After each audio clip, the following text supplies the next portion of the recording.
स्वतःच्या पुतण्याकडून पवारांची विकेट, वर्ध्यातील सभेत पंतप्रधान मोदींचं शरद पवारांवर टीकास्त्र। अलिबागच्या महायुतीच्या प्रचार सभेत अनंत गीते आक्रमक, राष्ट्रवादीच्या सुनील तटकरेंनी केलेल्या भ्रष्टाचाराचा वाचला पाढा। वैयक्तिक राजकारणात लक्ष घालण्याची वेळ आणू नका, गीतेंचा इशारा।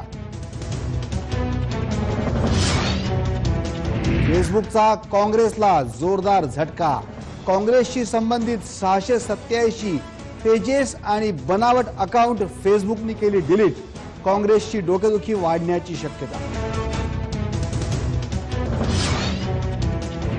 लोकसभा निवडणुकीत कोण जिंकणार हे सांगा आणि 21 लाख रुपये जिंका, अंधश्रद्धा निर्मूलन समितीचं राज्यातल्या ज्योतिषांना आव्हान। विशेष सीबीआय कोर्टाकडून रॉबर्ट वाड्रा यांना जामीन मंजूर, 5 लाखाच्या जात मुचलक्यावर जामीन झाला मंजूर।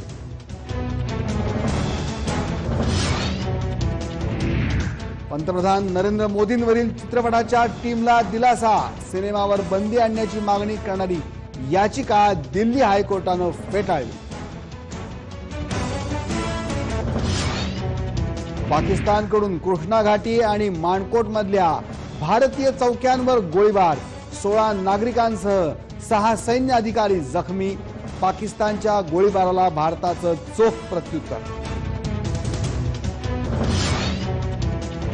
सावित्रीबाई फुले पुणे विद्यापीठाच्या नव्या नियमांमुळे विद्यार्थी आक्रमक, मेसमध्ये एका थाळीत 2 विद्यार्थ्यांनी न जेवण्याचा फतवा।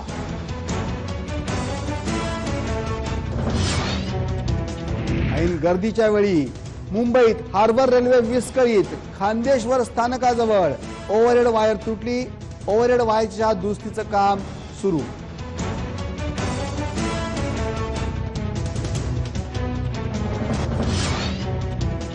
कोकण वगळता उर्वरित महाराष्ट्रात उष्णतेची लाट येणार, पुणे वेधशाळेचा अंदाज, नागरिकांना घराबाहेर पडताना काळजी घेण्याचं आवाहन।